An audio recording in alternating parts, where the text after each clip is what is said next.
할렐루야, 김정문 목사 인사드립니다. 그동안 평안하셨을 믿습니다. 그러고 보니까 제가 1년 8개월 만에 이 자리에 다시 온 것 같습니다. 불충한 종을 잊지 않고 불러주신 우리 담임 목사님과 또 당회원과 모든 성도님들께 진심으로 감사드립니다. 그동안도 저희 교회를 재정과 기도로 변함없이 후원해 주신 교회와 단체와 또 성도님들께 이 시간 이 자리를 빌려서 깊은 감사를 드립니다. 먼저 저희 교회 선교 보고를 드리고 또 하나님 말씀도 잠깐 전하도록 하겠습니다. 예정 시간 한 40분인데 아멘으로 화답해 주시고 또 웃음으로 호응해 주시면 훌쩍 지나갈 것이라고 봅니다. 저는 그동안 서울 연희동에 있는 여성 노숙인 시설인 사단법인 디딤센터에서 노숙인들 용돈벌이를 해주는 일을 도와왔습니다. 이 일을 한 5년 정도 해왔는데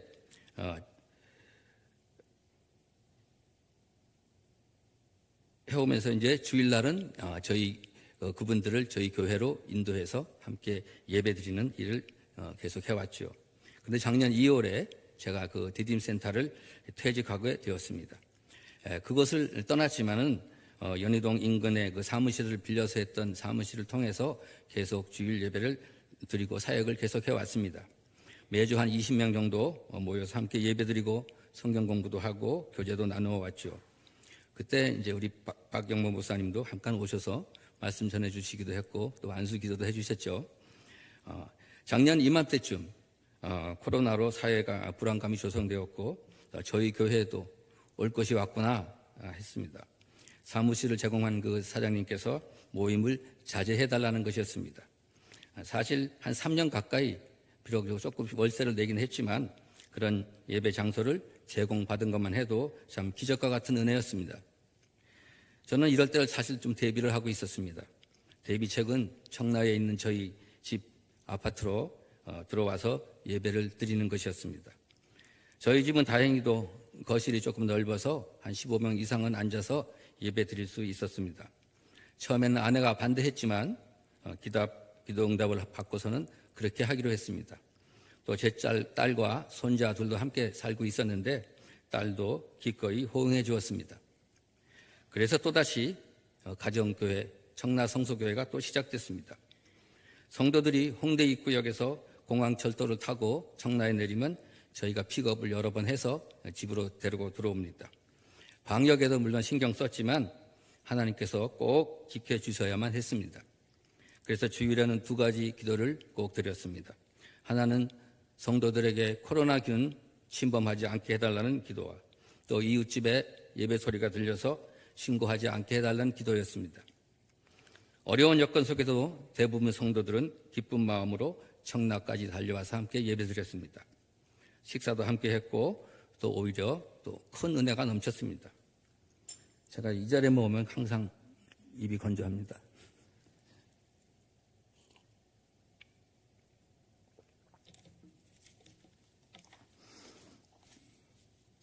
여러분 중에는 아마 이 부분에 대해서 부정적인 분들도 계실 겁니다. 그러나 저희 성도들 중에는 핸드폰조차 없는 분도 있고 또 폰을 조작하는 데 익숙하지 않은 분도 있습니다. 비대면 예배 드릴 수 있을지 장담할 수가 없었습니다. 교회는 흩어질 위기가 되었거든요. 이런 특수한 상황을 이해해 주셔야 합니다. 저희 교회 성도들에게 제가 시편 91편 말씀을 전하였고 또 그 말씀은 저희의 큰 힘이 되었습니다. 그가 너를 새 사냥꾼의 올무에서와 심한 전염병에서 너를 건지실 것이미로다. 어두울 때 퍼지는 전염병과 밝을 때 닥쳐오는 재앙을 두려워하지 아니하리로다.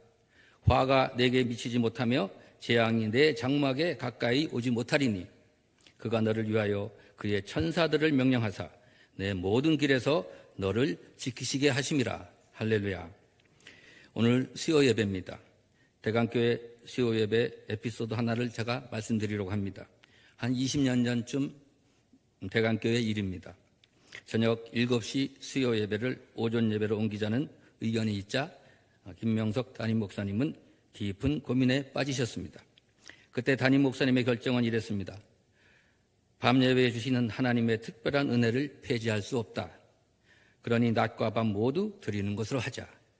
그리고 수요 예배 참석하지 못하는 직장인들을 위해서 새벽에도 수요 예배를 드리자 하셨습니다.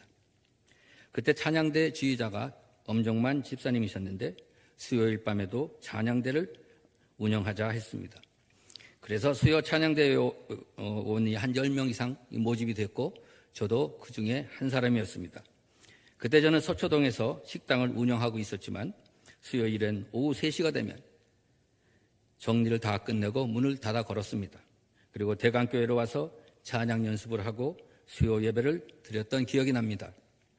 저와 여러분은 그런 목사님 아래서 신앙생활을 해왔고 믿음을 지켜왔습니다. 제가 목사가 되었는데 장로 때 지킨 신앙보다 더 우직해야 되지 않겠습니까? 이 일이 마치 20년 전인데도 지금 생각해보면 꼭 일제시대 때 선조들이 했던 신앙생활 같습니다. 왜 그럴까요?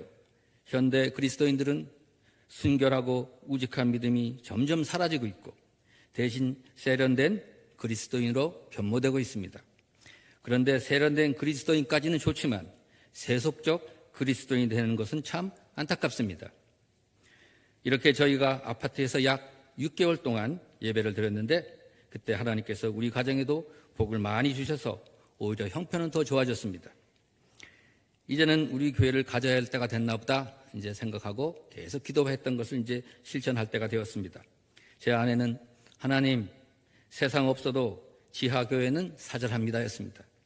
우울증 가진 자도 많은데 햇빛 없는 지하교회에서 예배드릴 수 없다는 것이 그 이유였습니다. 그러나 가진 여력으로는 지하교회라도 들어가면 다행이고 그들이 있는 연희동 근처로는 생각도 할 수 없었습니다. 그래서 성도님들에게 좀 먼 것도 괜찮냐 이렇게 의견을 물었더니 청락까지 오는데 어떻습니까 했습니다. 사실 시설을 갖춘 교회로 들어가는 것이 가장 경제적입니다. 그래서 내놓은 교회를 계속 돌아보면서 한 10군데쯤 교회를 돌아볼 때쯤 화곡동에 시설비가 싸고 괜찮은 교회가 나왔습니다. 그래서 가봤더니 지하교회였습니다. 대신 연희동에서 접근성이 좋았습니다. 하나님께 기도했습니다. 이것이라도 좋습니다. 하나님 허락해 주시면 계약하겠습니다. 그렇지 않으면 아니라는 응답을 주십시오. 이렇게 기도를 하고 그것을 살펴보고 나오는데 아내는 또 의외로 지하한데도 또 지쳤는가 긍정적이었습니다. 하지만 제 머리가 갑자기 터질 듯이 아프기 시작했습니다. 너무 머리가 정말 뽀개질 듯이 아팠습니다. 그래서 여기는 아니라는 하나님 사인이구나 이렇게 생각하고 다시 다른 곳을 물색하기 시작했습니다. 찾으라 찾을 것이요. 그러길 정확히 20교회째 드디어 인천 계양구에 있는 경인교대역에 시설비를 하나도 안 받을 테니 복음적인 교회면 넘겨주겠다는 겁니다. 자기들이 여기 4년 전에 들어와서 시설비 1,500을 주고 들어왔는데 새 교회로 다시 이전하면서 그냥 넘겨주겠다는 겁니다. 그래서 또 저희는 또 월세도 더 깎았습니다. 그렇게 모든 일은 일사천리로 되었습니다. 제가 교회 한 20곳을 답사하는 동안에 모든 교회를 제가 개척교회를 들여다봤는데 20교회가 하나같이 성도들이 없었습니다. 교파를 초월해서 없었습니다. 합동도 마찬가지고 통합도 마찬가지고 다 마찬가지입니다. 그렇게 개척교회가 지금 쑥대밭이 됐습니다. 그런데 저에게 인계한 이 우직한 목사님, 이 목사님은 성도들이 30명으로 성장해서 다른 곳으로 이전했습니다. 그것이 참 저에게는 큰 귀감이 됐습니다.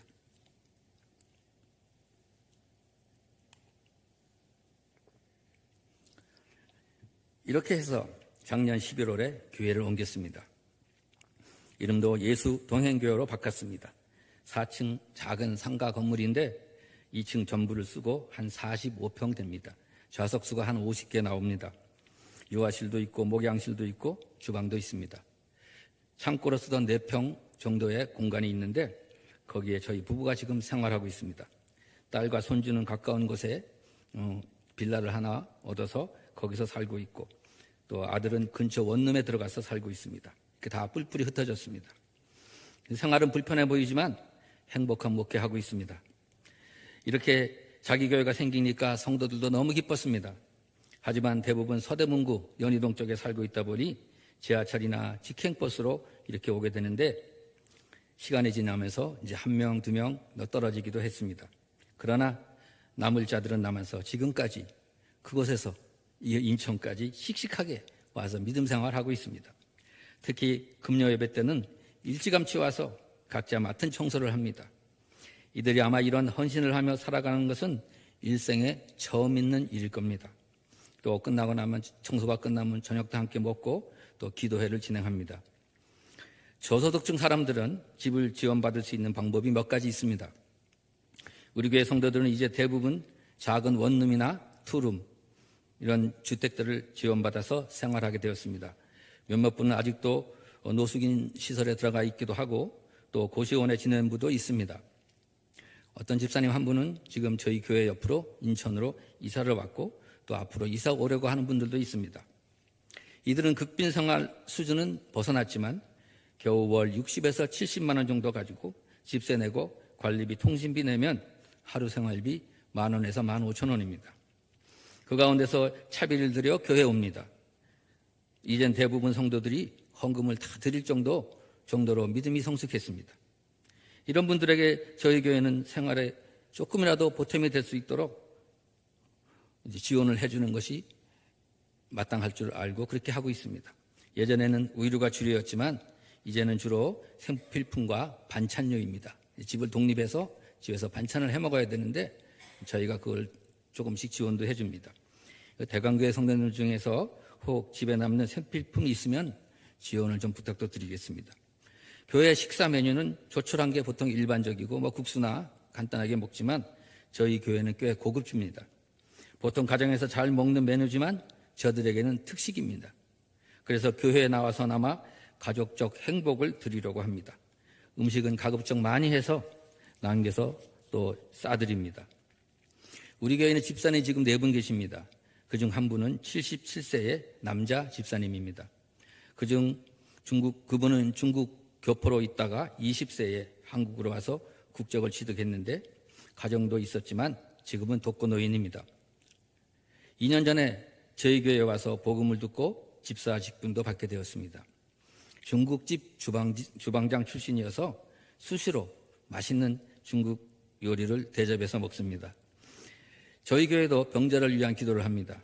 얼마 전 주일 예배를 마치고 났는데 이 집사님이 한껏 들떠서 말씀을 합니다. 어제 저녁에 생선을 먹다가 목구멍에 가시가 찔려가지고 목이 퉁퉁 부어 물 한 모금 못 마시고 침도 못 삼킬 정도였답니다.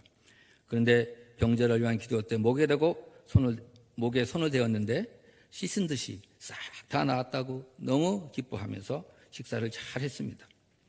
그 집사님이 전립선이 안 좋았는데 세브란스 병원에서 암 같다고 하는 의견을 받았습니다. 그래서 온 교인들이 암이 아니길 간절히 기도했습니다. 그런데 판명은 전립선 암 3기로 판명됐습니다. 다행히 뼈로 전이되지 않았고 또 고통도 없다고 한 그것이 또 좀 감사했습니다. 수술 대신 방사선 치료로 진행된다고 하는데 저희는 암세포가 완전히 사라지길 기도하고 있습니다. 이분이 이름이 김성하 집사님인데 기도 부탁드립니다. 김성하. 이 김성하 집사님과 이름이 비슷한 40대 초 미혼 자매님이 계십니다.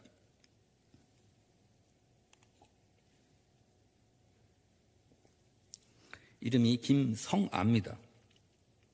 끝자만 다르죠. 김성아. 이 자매는 중산층 가정에서 잘 성장했습니다. 고등학교를 졸업하고 직장 생활하면서 돈도 많이 벌었습니다. 하지만 실연의 아픔을 겪으면서 정신 이상 증세를 겪기 시작했습니다. 거기에 쇼핑 중독증까지 가해지면서 가족들마저 감당이 안 돼서 연락을 완전히 끊어버렸습니다. 이 자매는 쌓인 빚을 감당하지 못해서 거리로 나오게 되었고 한겨울에 마포 대흥역에서 노숙생활 4개월을 했습니다. 그러다가 제가 근무하던 노숙인 시설에 들어와서 저를 만났는데 그 당시 뼈만 앙상하게 남았습니다. 완전히 해골 그 자체였습니다. 완전히 정신도 무너진 상태였습니다. 혼잣말로 누군가와 계속 대화를 합니다. 그러면서 저희 교회에 나오기 시작했습니다. 누군가가 대화하면 제가 뭐라 그러냐면 그님이 또 오셨습니까? 제가 이렇게 농담을 합니다. 그러면서 좀 좋아지는 듯 하다가 무너지는 것을 반복했습니다. 갑자기 사나워져서 사람들과 시비를 걸며 싸웁니다. 심지어는 자기들을 돌봐주는 복지사 선생님들, 그들과도 험악하게 싸웁니다. 나중에 들었지만은 그렇게 싸운 게 자기가 그런 게 아니랍니다. 마귀가 역사한 것이죠. 결국 도저히 감당이 안 돼서 특별 조치를 받게 됐는데 서울시립정신병원에 입소시켰습니다. 솔직히 저도 이 자매를 포기하려고 했습니다. 거기서 저에게 여러 번 전화가 왔더군요. 간식비를 좀 빌려달라는 겁니다. 그래서 몇 번 송금도 해주었습니다. 정신병원 최장 격리 기간이 6개월입니다. 만기를 모두 채우고 나왔습니다. 그리고 곧바로 저희 교회로 달려왔습니다. 정신병원에서 그 자매는 약에 취하지 않으려고, 정신병원 약이 굉장히 독하답니다. 그걸 취하지 않으려고 믿는 동료들 몇 명과 함께 성경을 읽었답니다. 그래서 이독을 하고 나왔답니다. 이 마른 장작 같은 이 여인이 거기에 나와서 30kg가 불어가지고 거구가 돼서 나왔습니다. 이후 쪽방 생활하면서 또 고시원 생활하면서도 교회는 꼭 출석했습니다. 말씀을 스펀지처럼 쭉쭉 빨아서 얼마나 맛있게 먹었는지 모릅니다. 얼마 전 기초생활 수급자도 되었고 원룸형 주택도 받았습니다. 작년 말쯤에는 상태가 정상적으로 돌아오면서 먹던 약도 완전히 끊어버렸습니다. 이 여인이 교통사고로 온몸이 작살이 났었는데 예배드리면서 또 교회생활 열심히 하면서 그 아픈 몸이 어느샌가 다 또 사라졌답니다. 이 모든 것이 하나님의 기적과 같은 은혜였습니다. 할렐루야. 금년 초에 상교동에 있는, 여러분 아시겠죠? 한국성서대학교. 거기서 담임 목사 추천 특별 전형 신학생을 모집한다는 문자를 받았습니다. 불현듯 이 자매가 생각났습니다. 성서학과는, 신학과는 한 학기 등록금 전액을 또 지원해 주겠답니다. 그래서 다음 학기는 그때 가서 생각하기로 하고 제가 추천서를 써줬습니다. 원서를 냈는데 합격했습니다. 등록금은 이제 해결됐죠. 그러나 교통비와 학비가 문제였습니다. 또 노트북은 물론 책걸상 하나 없었습니다. 이때 대강교회가 손발을 벗고 나서 주셔서 모든 것을 해결해 주셨습니다. 대강부 또 특히 우리 대강교회 청년부에서 중고 노트북 제가 부탁드렸는데 우리 이준희 목사님께서 또 새 것으로 보내주셨어요. 얼마나 감사한지 모릅니다. 사실 앞길이 창창한 유능한 젊은이도 아니지 않습니까? 그런데 이 여인을 위해서 이런 지원을 해주신 것 쉽지 않은 일입니다. 너무나 감사를 드립니다. 다행히 정부 공부 잘 따라가고 있습니다. 며칠 전에 자살에 관한 레포트를 발표했답니다. 자기가 자살할 뻔했는데 우리 교회를 만나서 살 수 있었다고 간증을 했답니다. 그래서 많은 박수를 받았답니다. 물론 이제 요새는 다 이 인터넷으로 하는데 다 같이 보고 하는 것 같습니다. 이젠 저희 교회에서 전도사님이라고 부릅니다. 교회 일도 도맡아 하면서 매주 2번씩 나와서 노방전도 하는데 아주 열심히 합니다. 이 자매를 보면 7 귀신 들렸다 살아난 막달라 마리아가 생각납니다. 노숙하던 정신질환 여성, 자살을 결심했던 한 여인이 이렇게 소생할 수 있었던 것은 오직 하나님의 이끄심이 없이는 불가능한 것입니다. 이 자리를 빌어서 다시 한번 이 자매를 위해 헌신해 주신 성도님들 감사를 드립니다. 송모라는 40대 중반의 여인을 저희 교회로 제가 인도했습니다. 고시원 생활을 했었는데 정신적으로 매우 불안정한 상태였습니다. 교회 나온 지 얼마 되지 않아서 제 아내에게 전화가 왔습니다. 자기를 살려달라는 겁니다. 이유는 밤마다 고시원 문 밖에 남자 3명이 자기 얘기를 한다는 겁니다. 어떤 날에는 낮에도 귓속말로 쏙닥쏙닥 된다는 거예요. 황당한 것은 자기 양쪽 어깨 쭉지에서 날개가 나오려고 한답니다. 참 황당한 얘기입니다. 그래서 제 아내가 밤마다 전화로 기도를 해주었고 어느 정도 안정을 찾게 되었습니다. 교회도 열심히 나왔죠. 그러나 또다시 성도들과 다투기 시작하면서 교회를 시끄럽게 하더니 결국은 떠나고 말았습니다. 지금 들리는 소식은 예전보다 더 상태가 좋지 않다고 합니다. 그래도 다시 돌아오기를 기도하고 있습니다. 너무나 불쌍한 영혼이지 않습니까? 저희 교회 성도들은 극한 상황에서 하나님의 은혜로 일어난 자들입니다. 특별한 이야기가 가득합니다. 오늘은 여기까지만 하고 저희 교회 기도 제목을 말씀드리겠습니다. 저희 교회 슬로건은 예수 구원, 예수 치유입니다. 예수 구원, 예수 치유. 창문에 크게 써놨습니다. 예수 십자가 구원만이 전파되는 교회, 가난하고 병든 자들의 치유 역사가 일어나는 교회가 되게 해달라고 많은 기도를 부탁드리겠습니다.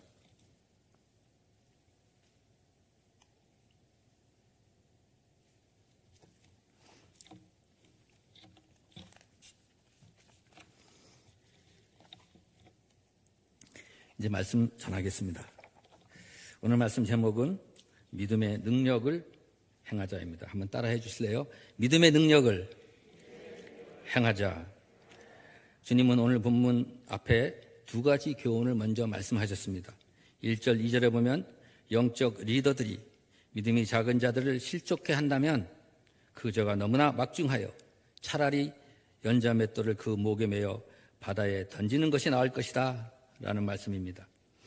이 말씀은 그 당시 바리새인이나 서기관 같은 자들을 두고 하신 말씀이겠지만 우리도 교회 안에 영적 소자들이 나로 인해 실족해 되는 일이 없도록 늘 조심하고 사랑으로 돌보는 우리가 되어야 될 줄 믿습니다. 3절 4절에 보면은 하나님의 공동체에서 형제가 죄를 범하였을 때 어떻게 해야 하는가입니다. 먼저 그가 더 이상 죄를 범치 말 것을 경고하고 회개하면 용서하라는 말씀입니다. 그렇게 용서받은 자가 그런데 하루에 7번이라도 죄를 짓고 돌아와서 잘못했으니 용서해달라고 하면 용서해주라는 말씀입니다. 그런데 실제로 여러분 같으면 어떤 형제가 죄를 반복해서 똑같은 죄를 짓고 와가지고 미안해요, 사과할게요 하면서 계속해서 같은 죄를 짓고 반복해서 온다면 여러분은 어떻게 하시겠습니까? 우리 교회에 최모라는 30대 여성 미혼이 있습니다. 우리 교회의 유일한 찬양대원이고 솔리스트입니다. 이 자매는 악보를 볼 줄도 몰라요. 콩나물 대가리가 뭔지 모릅니다. 그런데도 찬양을 정확하게 잘 부릅니다. 천사가 부르는 찬양 같습니다. 근데 이런 천사가 느닷없이 상상을 초월하는 마귀짓을 합니다. 주변 사람들은 물론이고 제 아내와 저한테도 예외 없이 힘들게 하고 때로는 협박도 합니다. 그러다가 또 다시 제정신을 차리고 돌아오면 후회하면서 잘못했다고 합니다. 그래서 또 엄중하게 꾸짖고 또 꾸짖습니다. 그러면 또 얼마 지나냐 또 같은 일을 반복합니다. 그러기를 수십 번을 했습니다. 우리 교인들은 이렇게 발성을 피울 때 이렇게 예측이 가능합니다. 이게 이렇게 또 폭탄이 터지는구나. 그런데 이 자매는 동서남북 예측 불허가 되어서 어디서 언제 어떻게 터질지 몰라요. 그러기를 3년이 넘은 것 같습니다. 그래도 이 자매가 끝까지 교회를 떠나지 않고 교회에 출석하면서 또 믿음 생활을 유지하는 것이 저희는 너무나 감사할 따름입니다. 주님 당시 유대 땅에서는 아주 작은 죄를 범해도 용납하지 않고 죄인 취급하면서 정죄하는 풍조가 만연했습니다. 특히 율법 아닌 율법인 수백 가지의 장로의 유전 중에 단 하나라도 범하면 바로 정죄받는 풍조였습니다. 그런 상황에서 베드로는 형제가 죄를 범할 때 7번 용서해주면 충분하겠습니까? 이렇게 예수님께 말씀했으니 얼마나 나름대로 관대한 형제애를 보인 것입니까? 하지만 주님은 7번씩 70번이라도 용서해 주어야 한다니 기가 막혀 버린 것입니다. 형제들의 죄를 무제한 용서해 주라는 주님의 말씀에 제자들은 부끄러움을 느꼈을 테고 자신들의 믿음이 얼마나 보잘것 없는지를 깨달았을 것입니다.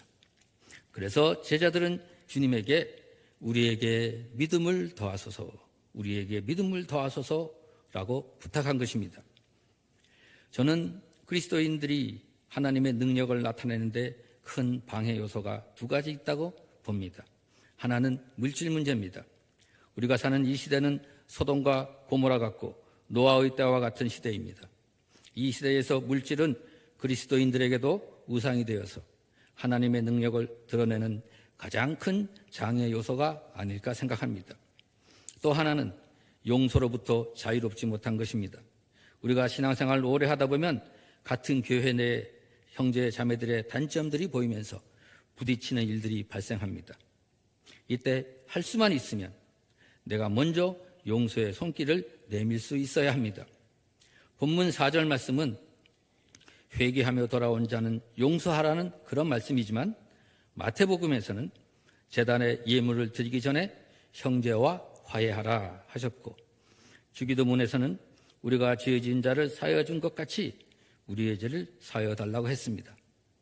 이는 내가 주도적으로 용서할 줄 아는 자가 되라는 말씀 아니겠습니까? 다 같이 5절 한번 읽어보겠습니다. 5절 시작. 사도들이 주께 여짜오되 우리에게 믿음을 더하소서 하니.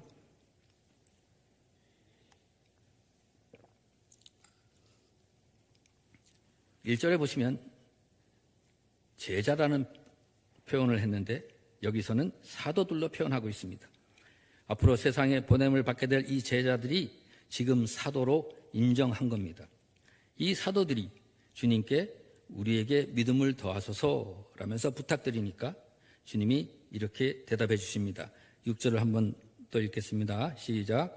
주께서 이르시되 너희에게 겨자씨 한 알만한 믿음이 있었더라면 이 뽕나무도 뿌리가 뽑혀 바다에 심기어라 하였을 것이요 그것이 너희에게 순종하였으리라.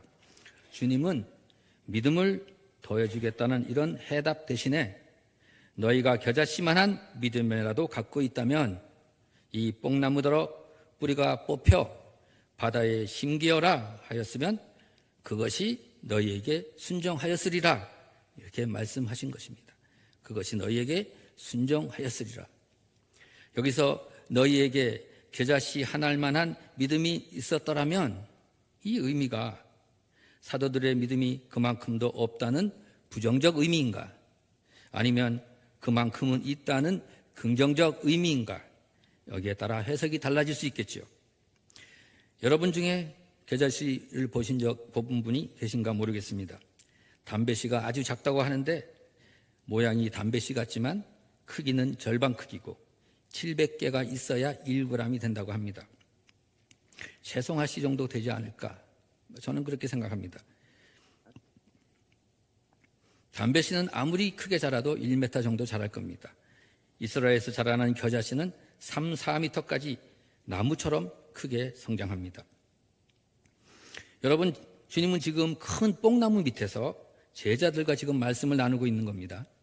이 뽕나무는 중동 지역에서 흔히 볼 수 있는 검은색 뽕나무입니다. 이 흑뽕나무는 번식력이 아주 강해서 그 뿌리를 땅속 깊이 내린다고 합니다. 그래서 아무리 거센 폭풍우가 몰아쳐도 끄떡이 없다고 합니다.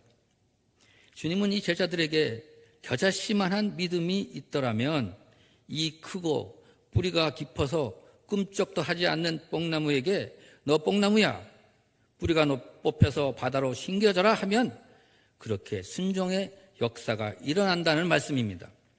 그런데 이 제자들은 2년, 3년 동안 주님을 졸졸 쫓아다녔고 주님이 어떤 분인지를 두 눈으로 똑똑히 보았고 가르침을 받았고 실제로 야전에서 전도 훈련까지 받은 자들이었습니다. 그런 그들이 정말로 겨자씨만한 믿음도 없는 자들인가 하는 것입니다.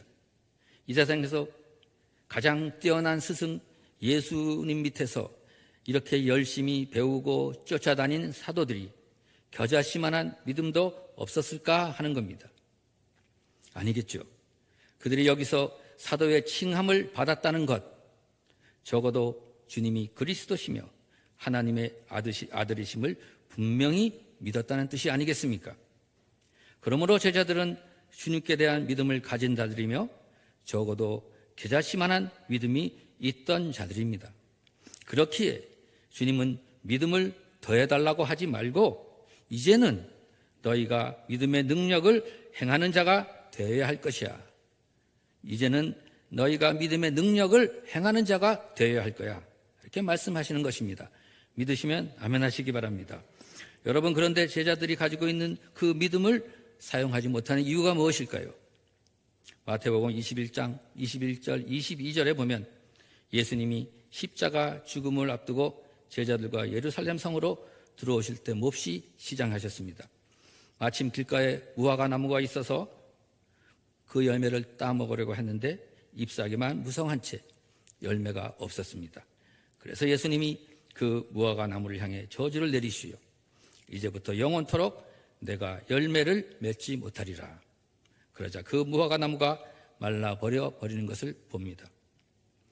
이에 제자들이 주님, 어찌하면 이렇게 곧 마를 수 있습니까? 라고 묻자 너희가 믿음이 있고 의심하지 않으면 이런 일뿐만 아니라 이 산더러 들려 바다에 던지라 하여도 될 것이다. 너희가 기도할 때 무엇이든지 믿고 구하는 것은 다 받으리라 하셨습니다.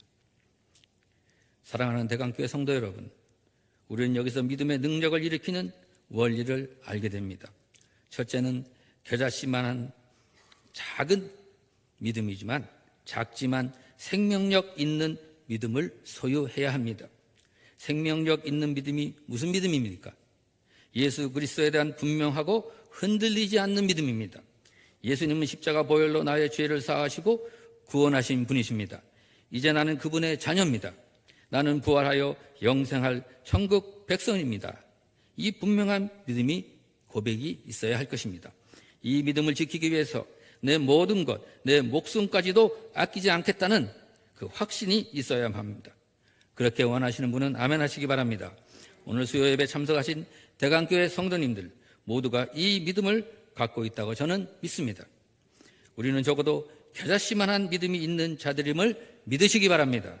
그런데 우리의 이 믿음은 들음을 통해서 난 믿음이죠. 들음을 통해서 난 믿음을 여러분은 가지고 있습니다. 둘째는 이 들음에서 난 믿음을 가지고 행하는 믿음으로 나가야 합니다.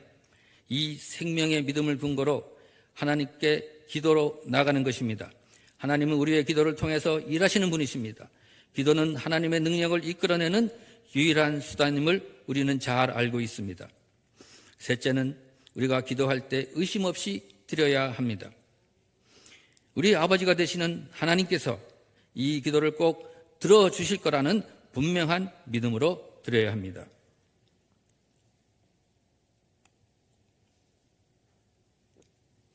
그런데 여기서 문제가 생깁니다. 우리가 스스로 기도 응답의 한계를 재단하는 겁니다. 다 잘라버리는 겁니다. 이 병은 불치병에서 의사가 못 고치니 하나님도 못 고친다고 재단을 해버립니다.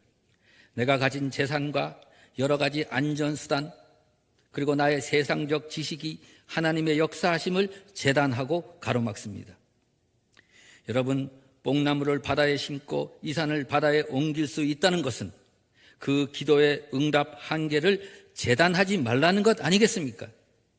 그의 나라 의를 이루며 하나님의 영광을 나타내기 위해서라면 하나님 그 어떤 불가능한 같은 기도도 들어주심을 믿으시기 바랍니다.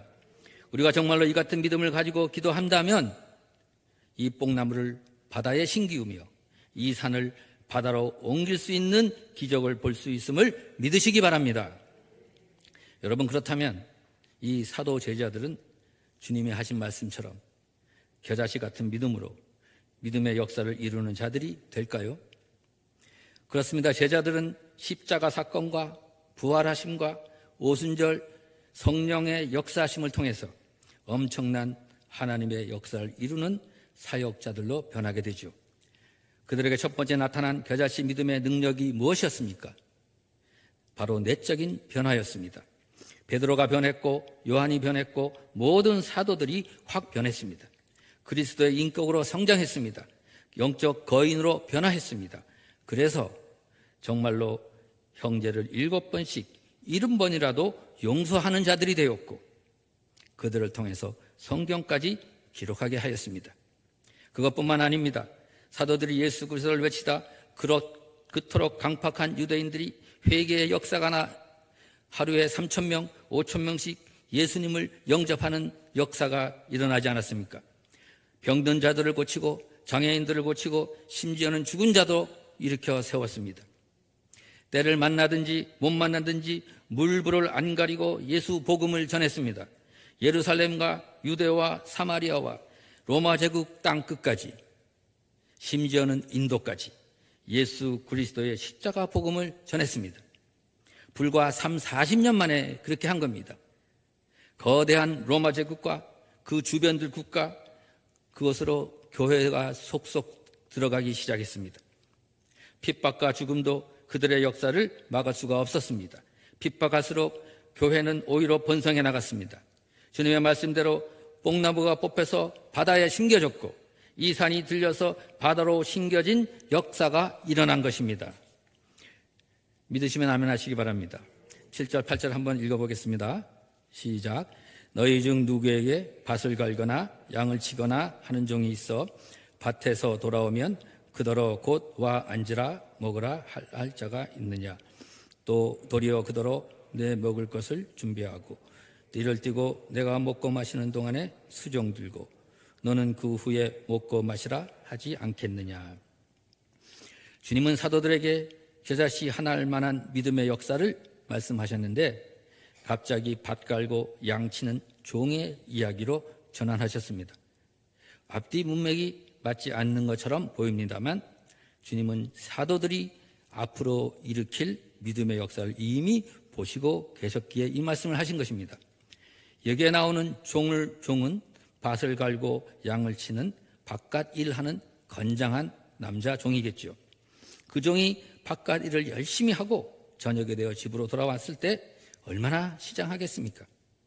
그런데 주인은 그 배고픈 정도로 오늘 열심히 일했으니 여기 차려진 저녁을 맛있게 먹으라고 하지 않는다는 것입니다.